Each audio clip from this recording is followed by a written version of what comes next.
बघा शेतकरी बांधवांनो, आता शेतकरी बांधवांच्या खात्यामध्ये हेक्टरी 18,000 रुपयापासून तर 32,000 रुपयापर्यंत प्रति हेक्टरी तुम्हाला आता पीक विम्याचे मिळणार आहेत। बघा भरपूरशा दिवसापासून इथे शेतकरी बांधव आतुरतेने वाट पाहू लागलेले होते।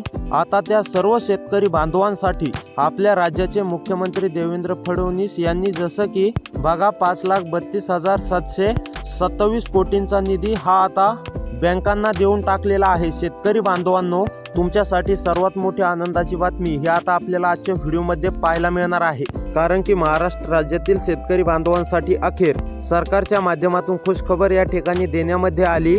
पीक विम्याचं वितरण आता होत आहे। बघा मोठी घोषणा सरकारनं केली, त्याचसोबत आता निधी देखील जमा करण्याचा आदेश बँकांना या ठिकाणी देवेंद्र फडणवीस साहेबांनी आदेश देऊन टाकलेला आहे। बघा शेतकरी बांधवांनो, तुमच्यासाठी आजच्या व्हिडिओमध्ये अतिशय आनंदाची बातमी या ठिकाणी समोर आलेली आहे, कारण की बघा मुख्यमंत्री साहेबांनी नुकतीच घोषणा या ठिकाणी केली आहे की पीक विम्याचे पैसे आता थेट शेतकरी बांधवांच्या खात्यावरती जमा करण्यात येणार आहेत। आता शेतकरी बांधवांनो, भरपूरशा शेतकरी बांधवांना आता जवळजवळ 8,500 कोटी रुपये या ठिकाणी रिलीज झाले आहेत।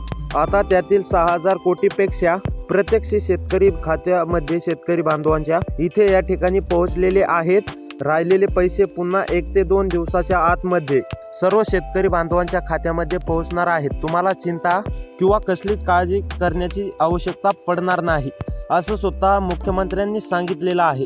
तर बघा शेतकरी बांधवांनो, भरपूरशा दिवसापासून शेतकरी बांधव ही पीक विम्याची प्रतीक्षा करत होते। आपल्या खात्यावरती पीक विम्याचे पैसे कधी येणार, कधी येतील, आता त्यांची प्रतीक्षा सर्व इथे संपलेली आहे। कारण की बघा पीक विमा शेतकरी बांधवांच्या खात्यात मिळणं आता या ठिकाणी सुरू झाला आहे।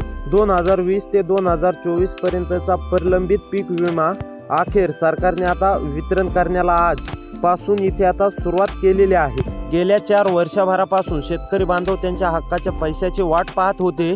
सरकारने आता या ठिकाणी शेतकरी बांधवांना बीएसएमएस प्रणालीत पीक विमा देण्याचा या ठिकाणी निर्णय घेतलेला आहे। हेक्टरी 27,000 रुपये तर काही शेतकरी बांधवांना 38,000 रुपयापर्यंत हेक्टरी मिळणार आहे। शेतकरी बांधवांनो, आता बघा भरपूरशा शेतकरी बांधवांच्या खात्यामध्ये पैसे जमा झालेले आहे। कोणकोणत्या जिल्ह्यांमध्ये पैसे जमा झाले, कोणकोणत्या जिल्ह्यामध्ये पैसे जमा होणं बाकी आहे, ती संपूर्ण डिटेलमध्ये माहिती की आजच्या व्हिडिओमध्ये तुम्हाला मी सांगतो। त्यापूर्वी तुम्ही जर या यूट्यूब चॅनलवरती नवीन आलेला असाल, लगेच या चॅनलला सबस्क्राईब करून नोटिफिकेशन बेलला ऑलवरती नक्की सेट करा, जेणेकरून तुम्हाला अशी सर्वात आधी अपडेट या चॅनलवरती पाहायला मिळेल। तर चला पाहूया सविस्तर अपडेट।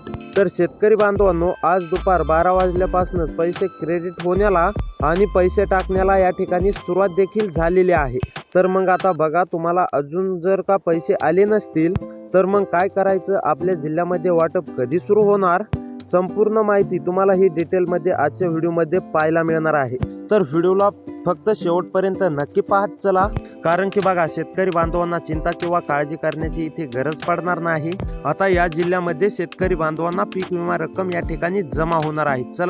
चला पाहूया सविस्तर जिल्ह्यांची यादी। त्यापूर्वी तुम्ही जर या व्हिडिओला लाईक नसेल केलेलं तर व्हिडिओला लाईक करून घ्या। तर चला पाहूया जिल्ह्यांची यादी। नंबर 1 वरती आहे रत्नागिरी। रत्नागिरी मधील आता शेतकरी बांधवांना कसलीच काळजी शक्यतो चिंता करण्याची गरज नाहीये। रत्नागिरीमध्ये पीक विमा रक्कम या ठिकाणी जमा होणार आहे। त्यानंतर सातारा मधील शेतकरी बांधवांना काळजी किंवा चिंता करण्याची गरज नाही। शेतकरी बांधवांनो, तुम्ही जर सातारामध्ये राहून शेती करत असाल, सातारामध्ये शेती असेल, तर तुमच्यासाठी अतिशय दिलासा देणारी बातमी आहे, कारण की आता राज्य सरकारच्या माध्यमातून या जिल्ह्यामध्ये पीक विमा रक्कम जमा केली जाणार आहे। सातारामध्ये सुद्धा पीक विमा रक्कम जमा होणार आहे। त्यानंतर सांगलीमधील सुद्धा सर्व शेतकरी बांधवांना काळजी किंवा चिंता करण्याची गरज नाही। शेतकरी बांधवांनो, तुम्ही जर सांगलीमध्ये राहत असाल, सांगलीमध्ये शेती असेल, तर तुम्ही सांगलीमधील शेतकरी असाल तर तुमच्यासाठी अतिशय दिलासा देणारी बातमी आहे, तुम्हाला सुद्धा या ठिकाणी पीक विमा रक्कम जमा केली जाणार आहे। त्यानंतर ठाणेमधील सुद्धा सर्व शेतकरी बांधवांना काळजी किंवा चिंता करण्याची गरज नाही। ठाणेमधील सर्व शेतकरी बांधवांना पीक विमा रक्कम जमा होणार आहे। त्यामुळे शेतकरी बांधवांनो, तुम्ही जर ठाणेमध्ये राहत असाल, ठाणेमध्ये शेतकरी असाल, ठाणेमध्ये राहून शेती करत असाल तर तुमच्यासाठी अतिशय दिलासा देणारी बातमी आहे. आता ठाणेमध्ये सुद्धा सर्व शेतकरी बांधवांना पीक विमा रक्कम जमा होणार आहे. त्यानंतर बीडमधील सुद्धा सर्व शेतकरी बांधवांना काळजी किंवा चिंता करण्याची गरज नाही. बीडमधील शेतकरी बांधवांना सुद्धा 2020 ते 2025 पर्यंतचा पीक विमा या ठिकाणी रक्कम जमा होणार आहे. त्यानंतर भंडारामधील सुद्धा सर्व शेतकरी बांधवांना काळजी किंवा चिंता करण्याची गरज नाही. भंडारामधील सुद्धा सर्व शेतकरी बांधवांना पीक विमा रक्कम या ठिकाणी जमा होणार आहे. त्यामुळे भंडारामधील शेतकरी बांधव असाल तर कसलीच काळजी चिंता करण्याची गरज नाही. भंडारामध्ये सुद्धा पीक विमा रक्कम जमा होणार आहे. त्यानंतर अकोलामधील सुद्धा सर्व शेतकरी बांधवांना काळजी किंवा चिंता करण्याची गरज नाही. अकोलामध्ये सुद्धा पीक विमा रक्कम जमा होणार आहे. त्यामुळे शेतकरी बांधवांनो, असे व्हिडिओ पाहण्यासाठी आपल्या चॅनलला सबस्क्राईब करा. भेटूया पुढच्या व्हिडिओमध्ये.